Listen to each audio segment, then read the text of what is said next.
I still think we probably have another leg lower in equities into the final low, much like we had in 2018 as well.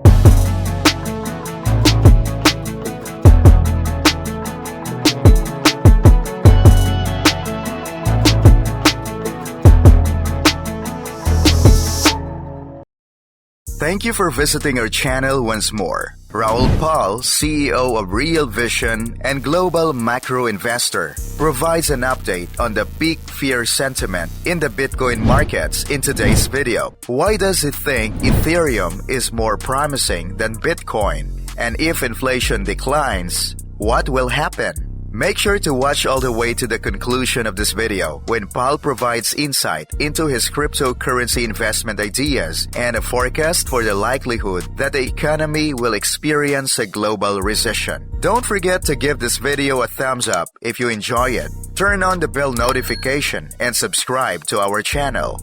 Disclaimer: this is not a financial advice. This video presents solely the opinions based on personal speculations. You should not take it as a financial advice, and you should always do your own research before making any investment. The fact that something worked for us and made us millionaires does not guarantee that it will work for you the same way. 2014, according to Paul, was the first crypto winter, so he was in 13. He rode it down to 82 before getting off, and all the way up to 2018 again. Additionally, he claims that because there are more people involved, it feels much worse right now. He stated, and I quote, "Everybody's angry. Everybody's fed up. Everybody's miserable losing money. But if you zoom out, Ethereum is back to where it was a year ago. But it feels a lot worse than it did. Then it's weird. It just feels miserable. It's the long duration, and it's the fear of inflation and liquidity being restricted." Paul claimed the retail market dominates the cryptocurrency industry and that everyone's earnings have just increased slightly. But prices continue to rise. Therefore, our real salaries are negative. As a result, we can observe that this long-term asset is currently being sold off. The rate of change will decrease once inflation is defeated. Cryptocurrency will rise if rates fall. 23,000 is the approximate value of the 16-month exponential moving average for Bitcoin. He wanted to know if we might be able to get there. How does Ethereum fare in this regard? In the end, a portion of this is influenced by the macro. Nothing else is happening. There isn't much bad news in the area, but he's also seeing a topmost fear sentiment. He has never witnessed anything, and his primary spot is 8.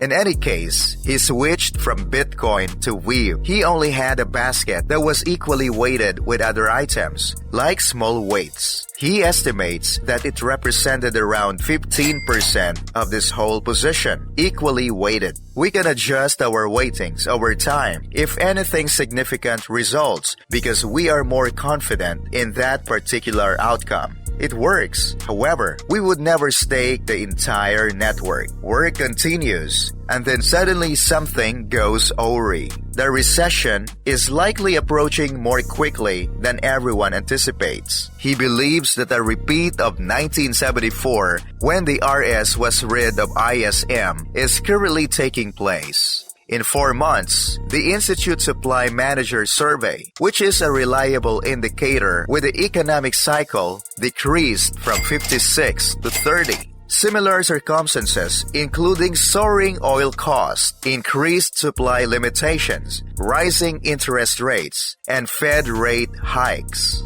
There have been plenty of these in the past, and stocks don't like it. He noted that the bond market typically turns earlier than he has been anticipating. Bonds have started rallying to say what things have gone too far. He continues to believe that stocks will decline further before reaching their final through, just as they did in 2018 as well. Paul remarked that he has been purchasing bonds as well as various kinds of progressing equities. That's really beat up because he believes that the cycle unfolds more quickly than people assume. The Fed then makes a U-turn as a result. Paul claimed that the graph represents the change in mortgage rates over a 2-year period for the currency, gasoline, and oil. With the business cycle, he considers it to be a positive one. It implies that they are to blame for the recent greatest monetary tightening in history. Given that the Fed was seldom involved, what did the markets do? They have broken jaws. However, what they did, according to Paul, has solicited to the KKK's sharp decline. He said that 1974 was the last year we witnessed something similar, and by this point, it had already ended. It depends on whether it's a short or long task. He believes it will be over quickly. This entire digital asset category ought to outperform the safe haven if we think that blockchain technology is the future. That is simply the way things are. According to Paul, we are in an exponential rise because the entire space, not just Bitcoin, is being adopted by the network, so it should outperform over time. It does not contain a value statement.